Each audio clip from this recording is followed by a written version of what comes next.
President Allen, ladies and gentlemen, dear friends, good evening.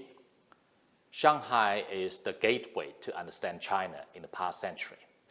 It is a great pleasure to join you in Shanghai via video link to jointly celebrate the 45th anniversary of China-U.S. diplomatic relations and take the pulse of China's development in this new era. History has proven that the establishment of China-U.S. diplomatic relations is a major event that has benefited both countries and the world at large. Whether we can continue working together and combating common challenges at this new historical starting point bears on the well-being of both our countries and the future of humanity. China's answer is clear and firm. The three principles put forward by President Xi Jinping, mutual respect, peaceful coexistence, and win-win cooperation, both sum up the experience of China-U.S. relations over the past decades and point out the right path for us to get along in the new era. It is hoped that the U.S. side will work with China in the same direction, stand on the right side of history, make the right choice in line with the trend of the times and the people's will, and jointly move the relationship forward along a stable, sound, and sustainable track. To embark on a new journey, it is important to start with mutual respect as a prerequisite.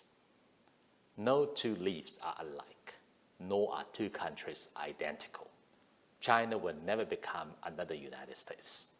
Differences should be an impetus for exchanges and mutual learning, rather than a pretext for exclusion and confrontation. How can China and the United States, as the world's two largest economies, ever turn our back on each other? The success of China and the United States is an opportunity, not a challenge for each other. And the earth is big enough for us to develop respectively and prosper together. The two sides need to respect each other's sovereignty and territorial integrity, respect each other's choice of development path and development rights, and respect each other's core interests and major concerns. To embark on a new journey, it is important to hold on to peaceful coexistence as a baseline. This is both an obligation and a must for China and the United States, two permanent members of the Security Council and nuclear power states. Seeing China as a primary strategic competitor, the most consequential geopolitical challenge, and a pacing threat is seriously misguided and would only lead to a self-fulfilling prophecy. Why should we still jump headlong into the Thucydides trap now that we have realized its extreme danger? If the foundation is not solid, everything on it could fall apart. The Taiwan question is the first and foremost red line that should not be crossed in the China-U.S. relationship. The One China principle and the 3 Sino-U.S. joint communiques should be honored in both word and deed. No challenge would ever hold back China's development. Any attempt to encircle, contain, or suppress China would be self-defeating, and no one should underestimate the firm will and strong capability of the Chinese people to safeguard national sovereignty, security, and development interests. To embark on a new journey, it is also important to strive for win-win cooperation as a goal. As the world's largest developing and developed countries, China and the United States can jointly make a big difference. We have every reason to make the list of cooperation longer and longer. Tariff war, trade war, tech war, or industrial war would produce no winner. Protectionism only locks one in backwardness and costs them the future. Among the new outlets of McDonald's opened last year, about 60% were in China, and the Starbucks is running over 1,000 stores in Shanghai, topping the world.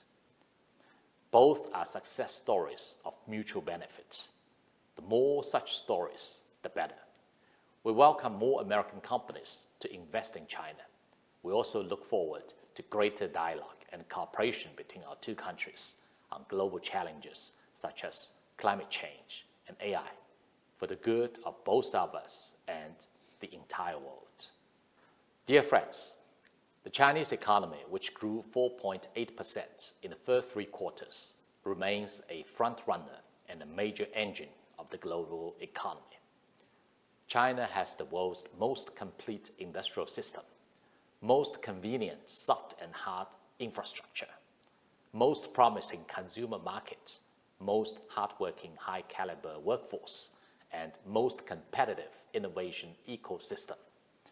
The fundamentals sustaining China's long-term growth has not and will not change. The third plenary session of the 20th CPC Central Committee has sent out a powerful signal that China's efforts in reform and opening up will never stop. Also, the incremental policies rolled out by the Chinese government in recent months will unleash more institutional policy and opening up dividends. The World Bank, Goldman Sachs, JP Morgan Chase, and other international institutions have upgraded China's GDP growth forecasts. The international community is increasingly optimistic about China's future, and global investors are gearing up to go long on China. The 7th China International Import-Expo is now being held in Shanghai, attracting more enterprises from more countries than the previous edition, with a record high number of Fortune Global 500 companies and industry leaders. All these fully show China's openness toward sharing development opportunities with other countries and the world's strong confidence in the Chinese economy. China will continue to promote high-quality development and expand high-standard opening up so as to bring more stability to a turbulent world, fresh momentum to the world economy, and new opportunities to business globally. USCBC and friends from the American business community are indispensable participants in and contributors to the China-U.S. relationship, and also its beneficiaries and stakeholders. As the first group of people brave enough to taste the crab by investing in China in the early days of reform and opening up, you have deepened your footprint here over the past half a century, showcasing your foresight and courage. You are also the early birds who visited China after the third plenary session, when Chairman Subramanian and President Allen led the delegation of American business leaders to China to explore new opportunities for cooperation, demonstrating again your vision and commitment. In you, I see the source of vitality of China-U.S. relations, and also the vast potential and impetus of China-U.S. cooperation. The China-U.S. relationship has never been smooth sailing, but as long as we keep forging ahead, we will definitely reach our destination. The historical trend of peaceful coexistence between our two countries will not change. The ultimate wish of our two peoples for exchanges and cooperation will not change. And the expectation of the whole world for a steadily growing China-U.S. relationship will not change.